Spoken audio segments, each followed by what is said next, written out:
Hi, welcome to Murf+E Unfiltered, Zero BS Biz Talk.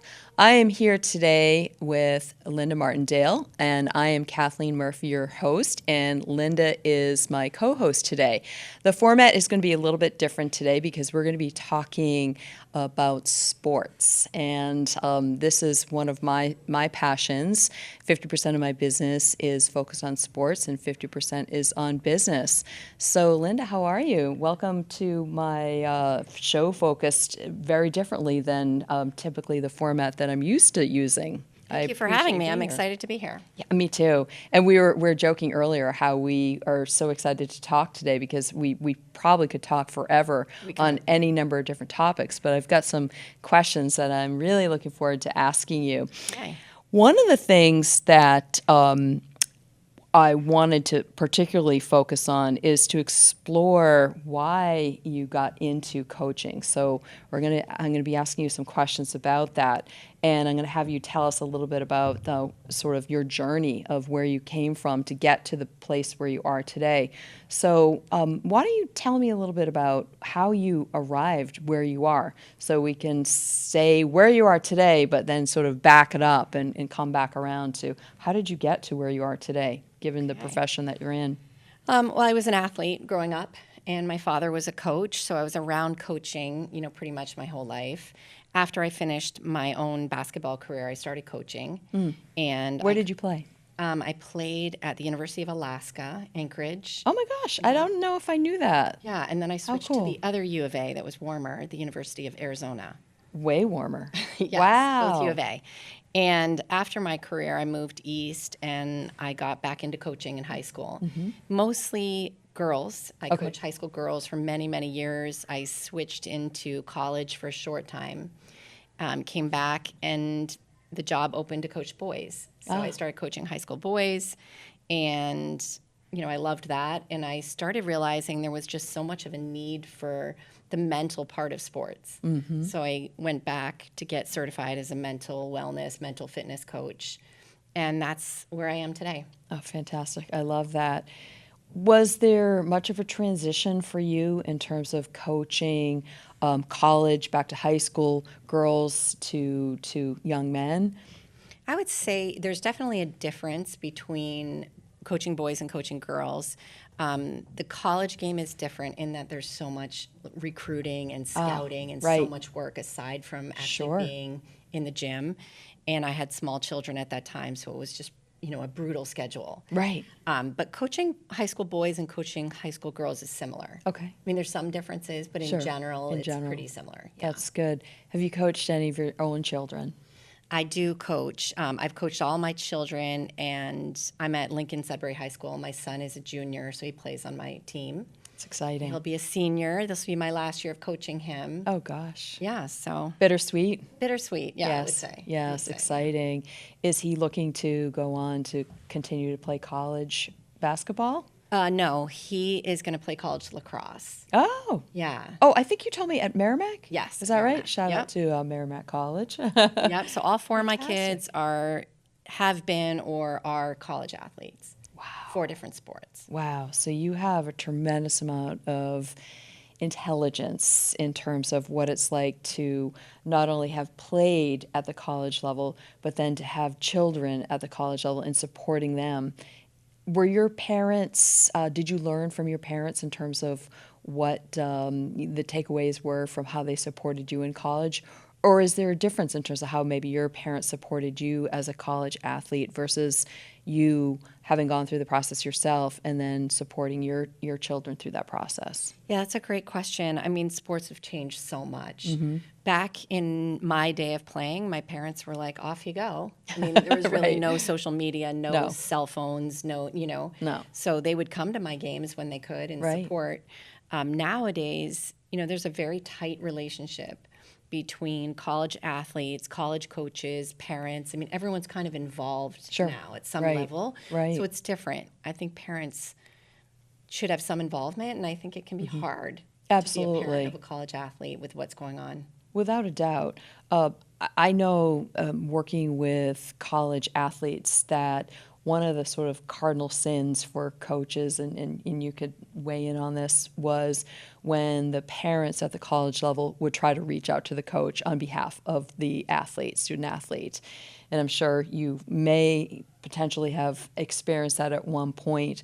But one of the things I would imagine that is problematic for coaches is that there's this maybe unspoken rule of sort of a church and state arrangement where the parents at the college level are not supposed to be engaging with the college level coaches.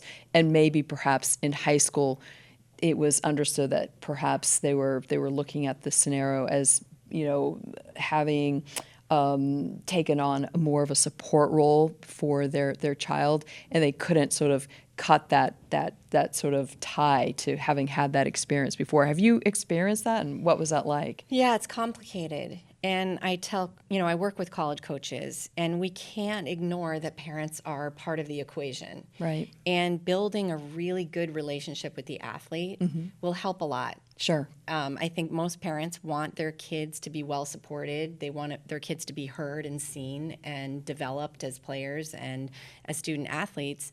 And we can't ignore that parents are part of the puzzle. That's right. And so I tell college coaches, the better the relationship you have with your athlete, the less likely a parent would be to step in.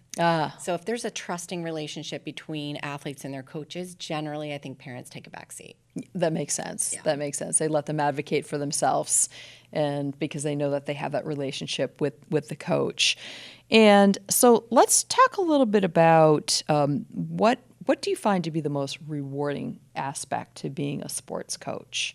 And you can talk about it from any level. Yeah, I mean, obviously, sports touch us, across the board. We love to be spectators. We love our professional teams. We love to watch our kids play. I mean, sports are a huge part of our culture. And for me, I've always loved, the relationship I've had with my athletes and pushing them out of their comfort zone, watching them do things they never thought they could do, collaborating, on a team. And we talked a little bit about sports later in life. People look back on their sports journey and they're like, oh, I learned the most amazing lessons, at the rink or in the pool or on the court. And we all know that, and we love that about it. So having a relationship with athletes and being part of a sports culture is really gratifying. Absolutely. And it's something, and I know you feel the same way, but I'm very passionate about what sports brings us and teaches us. And I can't honestly say that I ever had a coach that didn't give me something that was really of great value later in my life. Yeah. Right. And so from your perspective, what is probably one of the gifts that you're giving, if you had to narrow it down to maybe one or two gifts that you're giving to your student athletes? What is that gift? Hopefully resilience. It's a big one. And, I coach a sport that is like a fishbowl. Right. On a Friday night, Literally. You can see everything. You can see our faces. You can hear what we're saying. You can watch our mistakes. There's a scoreboard showing the score the whole time. And if we're losing, everyone watches us lose. Right. And if we win, everyone watches us win. Right. So I think I'm providing an environment, for my athletes that is about more than winning and losing. It's about how you handle yourself. Sure. And when you make mistakes, which invariably you do, how do you handle it? Right. How do you bounce back? Right. How do you get up when you're knocked over? Right. That isn't something that we learn in school necessarily. There isn't a course per se through high school or even in college that I'm aware of that is going to teach you that. So where else are people learning that? So what an incredible gift that you're giving to your student athletes. That's remarkable. Has anyone ever come back yet, I'll say, maybe it hasn't happened yet, to say, Coach, I have to just, I have to let you know this. I just recently went through this experience, and it was because of you and what you taught me that I was able to get through this experience. Have you heard any shades of something like that yet? Yeah, I mean, we hear that, across the board with our athletes. And now that I work on the mental fitness piece of it, oftentimes athletes, coaches, and parents come to me when there is a mental fitness problem. And that is, they're facing, team dynamics, an issue with a coach. Performance anxiety is a big one. Yes. I'm practicing great and I go into a game and I choke or I feel stressed. And so those are problems that are, in the moment problems. Right. So because of the work that I do, aside from being a basketball coach, oftentimes I get to see the resolution to that problem. And perfect. these are problems that can be resolved. Right. And when they are, often I'll get a text or a call that says, I had the best night. I had an amazing game. I Love that. performed at the level I want to perform at, and I didn't think I could. And so that is so gratifying. It's got to be so Because gratifying. you know it's in you, right? Right, absolutely. Yeah. So we share sort of similar backgrounds in terms of what we do to help people bring the best out from maybe the scenario that they're presently in, because we have to be able to kind of see them in all the, if they were a diamond, I call myself a diamond polisher, and I facet it, with their facets, I polish them all up to bring out their strengths, much like you. So we have to recognize that they have these particular strengths, and then how to do our best to bring out the value from these strengths, particularly when they get into situations where they either get stuck, they lose their confidence, they are maybe upset about something, the emotions kind of take over their ability to remain focused. Talk to me a little bit about how you got into the mental side of your business, if you will. Yeah, I mean, I think most athletes will say that, the mental piece of it is, upwards of 50% of the Sure. game. And I know golfers have said it's 99% mental. And so we know there's a heavy mental piece to sports. And that's why we call it mental fitness, because we feel like there's physical fitness. Sure. We go to the gym, we That's work out, we get understood. physically fit. Absolutely. And oftentimes I ask athletes, how mentally fit are you? How much mental fitness work do you do? And usually it's not enough. What do they tell you? What are some of the things that they think that they're doing to be enough, when you and I will both know that that's not the level quite where you need to be? I would say most of them say they don't do enough. Okay. So I worked with a softball team and I said, what % of the game is mental? And they all sort of agreed that it was upwards of 50%. Sure. And I said, how many hours a week do you work on the mental fitness piece? It was very low. So across the board, they all agreed that adding that onto what they already do can be daunting. There's only so many hours. Right. So can you work on the mental fitness as you're working on the physical fitness? Can you be in the gym and be very mentally focused on what you need to do from a mental perspective? So that's a challenge for young athletes who maybe haven't done it before. Right. But when you offer them some opportunity to work on the mental game while they're working on the physical game, practicing mental toughness, practicing bouncing back in practice from mistakes, they think about it like that seems like something I can benefit from. Sure, it's and once new. They get it, and once they get it, Right. they're like, wow, that really worked, or that really enhanced my performance, I would say. Can you give me an example of something that you might give a direction to somebody that's looking to, let's say they're on the curve of not doing a whole lot with mental fitness? What would be something that you would tell somebody who is, admittedly telling you, I really don't do anything? Where do you start with something like that? I start with mantras and things that you're saying to yourself during games that maybe you don't say to yourself in practice. So okay. Sometimes I talk to an athlete, but you're checking into a game, you're at the table where you check in. What are you saying to yourself? And oftentimes it's a completely new dialogue, and it's not something that they do in practice. So talking to them about, what do you say to yourself in practice when you fail? Right. What do you say to yourself in practice when things get hard? Sure. And start practicing and at least recognizing what you're saying to yourself. Right. And then when you go into a game, things like, I hope I don't screw up. Right. I hope I don't miss my shots. Right. I hope that I can contribute. I hope those aren't the messages that are feeding them in practice, and they're trying to introduce them in a competitive environment, Right. and it's just not benefiting them at all. Sure. So things like locking into what you say to yourself, coaching your inner coach, and what you need in practice Right. will often benefit you Right. when there's higher stakes. That makes sense. And we know, the stakes in practice are not as high as in a game. No. But if you can practice, putting some pressure on yourself, making it a really competitive environment, and you start getting good at that feeling and how you're coaching yourself through it, Right. games become easy.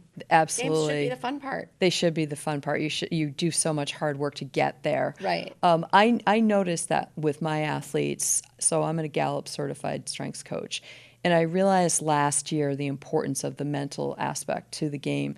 So I became a certified NLP coach, neuro-linguistic programming. So I leverage that as one of the mental fitness areas that I'm supporting my student athletes to help them with whatever conundrum that they might have. And I'm working with people typically at the college level in terms of teams. I've begun to work with a lot more individual athletes down to, say, 14 or 15 years old, and to support them in their journey to perhaps play at the college level if that's something that they desire. But what I've seen in terms of adding the mental fitness aspect to my business has been extraordinary. So I started using it on the business side as well, which is fantastic because a lot of times I'll say to somebody, do you think that this is a confidence challenge? Now, that could apply to an athlete or a business person, and the same answer can easily be yes. Talk to me a little bit about confidence. What are you seeing out there just in terms of people's level of confidence and what's taking their confidence level down? What do you think is happening there? Yeah, I'm so interested to hear how your sports stuff and your business stuff come together, because I'm curious about the peer-to-peer in business. And one of the things that I work on too is the peer-to-peer leadership. And so how powerful, a captain of a team can be for a team. Yes. Both in the positive and the negative. Absolutely. And, again, it really comes back to your own work. Yeah. And people who are well prepared are confident. Yes. And people who feel mentally fit are more confident. And so I think we waver with our mental fitness if we don't work on it, we're not conscious of it, if we don't put in the mental fitness work. Right. It's hard to imagine you would be mentally confident going into a game. So first and foremost, as I'm sure you know, doing the work ahead of time, preparing yourself for something builds confidence from within. Without a doubt. Yeah, and as a coach, I can't give you confidence. Self-confidence comes from yourself. Correct. But I can give you the tools to do the work. That's right. And the people who do the work and the people who are conscious of the work tend to be more confident. Right. And in the workplace and in your sport, confidence can go a really long way. It absolutely can. As a matter of fact, I was just working with a client last week, and they were in a space where their confidence level was really low. And it was kind of funny because I thought to myself, I should really take a picture of this person right now to show them what they look like. Because we did a bunch of work during the course of the week, and one of the things that we did was to do some NLP exercises, specifically focused on confidence. Now, fast forward to this week and seeing that person, and they look entirely different. If I were to take a picture this week versus last week, they would probably be surprised, but they don't realize how much their composure and how they present themselves, how they're carrying their body language, their expressions, their mannerisms, etc., the words that they choose to use are impacting their confidence in a good way or a negative way. 100%. But they had to do some work to get to there. The good thing about the NLP is that it's very quick work. You can get results very fast. Can you give me an example? I'm curious. Absolutely. So there's this one exercise that I take people through, which is stepping into basically this other persona that you create of yourself that you want to be. So you borrow from people maybe that you admire, that you think, oh my gosh, these people are so confident. I want to be like that. So you conjure up images of how that person presents themselves, and then you apply them to this doppelganger of yourself that you have in front of yourself, that you build up, that you're looking at almost as if you're looking at a mirror of yourself, but it's this other person that's hyper confident. And then what I'll do is I'll walk them through a series of verbal exercises to then ultimately have them step into this person. So that when they're ready, when they've built up this person and they feel like this is the most confident person and representation of myself being hyper confident, that I want to be like that person, that they can mentally walk into that person whenever they need to. They have that person kind of in their pocket and they can pull it out whenever they need it and step in just by, and I'll use cue words. So I may ask them, what color are you thinking about right now that represents, like what's the first color that comes to your mind? And they'll give me a color. So I can cue them and they can cue themselves, which is great because I can't be there all the time for them. And they cue themselves on the color and their the neuroscience will take over and the neurology of their body will take over the feelings for that confidence level. It's really cool. That is cool. It makes me think of Beyonce saying that when she goes on the stage, she has a different persona. Yes. And then when she steps off, like we hear that. Yes. We hear people. Somebody asked me Stage about, presence. asked me about when I coach, when the game starts, am I aware of myself? And I thought it was a really interesting question That's a good because question. I'm definitely not. Oh, okay. Like I have a sense of, oh, I'm going to sit down and enjoy the game and I'm not going to jump up and down and like cause a scene. And then the tip off happens and 5 seconds into the game, I'm in it. And I'm probably a lunatic. I don't even know. I'm like totally in the game. I'm totally going up and down the sideline, the whole thing.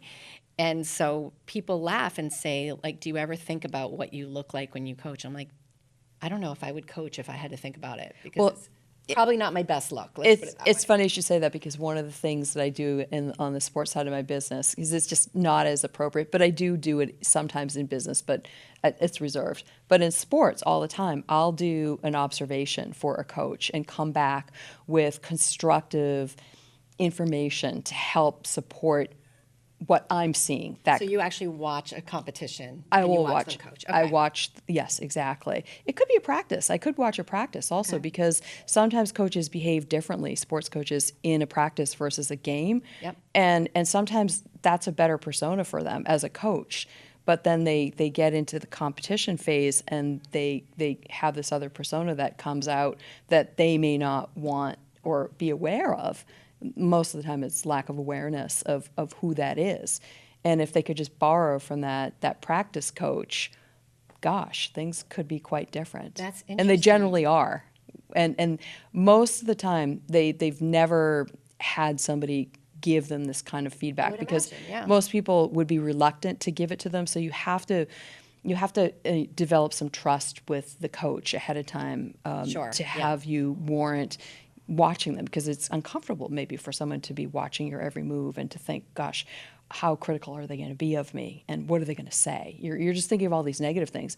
It's not necessarily negative. It's all constructive feedback to help support you. And coaches are receptive because are. they want to what? Be better coaches, have better relationships. They want to be open-minded to, yes, all of those, and also to be aware of how their physical presence and body is potentially positively or negatively impacting their team in certain situations. So in hyper-competitive situations, they may actually act quite differently physically than they do when things are kind of going well. And they are not aware of it. But if they could be made aware of it and recognize it and then understand what they could do differently, then it's enormously helpful. But they've also got to have like a growth mindset. They have to want to do something differently. And so do people hire you if they don't have a growth mindset? Because I don't have people come to me unless they want to be better. Right. Is it the same for you? Yes and no. It's a great question because sometimes people get assigned to work with me. I see. Okay. And that's a challenge for both of us, right? Because bet. then I have to do a lot of work to develop the relationship so that there's that trust involved because I'm not going to be granted trust automatically. And then people will reach out to me because they do have that growth mindset and they want to improve. They want to have a competitive advantage, maybe an unfair competitive advantage that I can give them over their competition. So they hire me to help them to work with their team, to work on things such as team dynamics and leadership, and communication is a big one. Big one. Agree. Huge one. I spend a tremendous amount of time on that. And what you touched on earlier, resilience. Working on resilience. How do we be more resilient? How do we be more mentally fit? Those are all kind of like together in a bowl. If you're making some kind of an ingredient list, those are all the important ingredients to include. Yeah, so I think if I had to break it down, I agree with you 100%. Communication is so critical.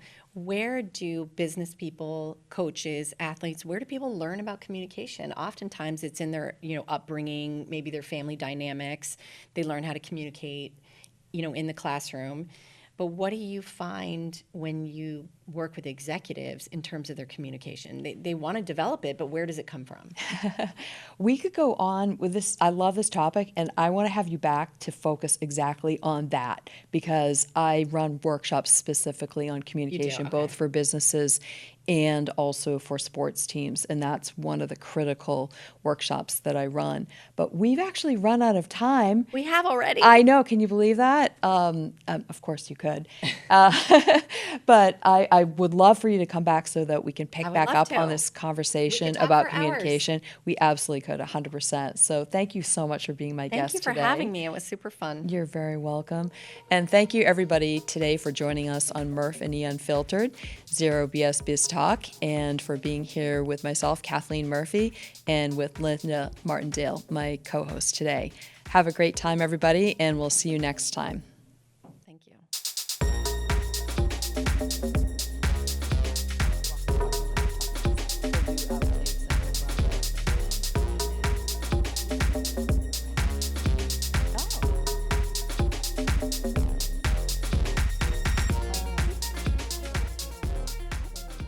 Power is my ability to communicate. Yes. And have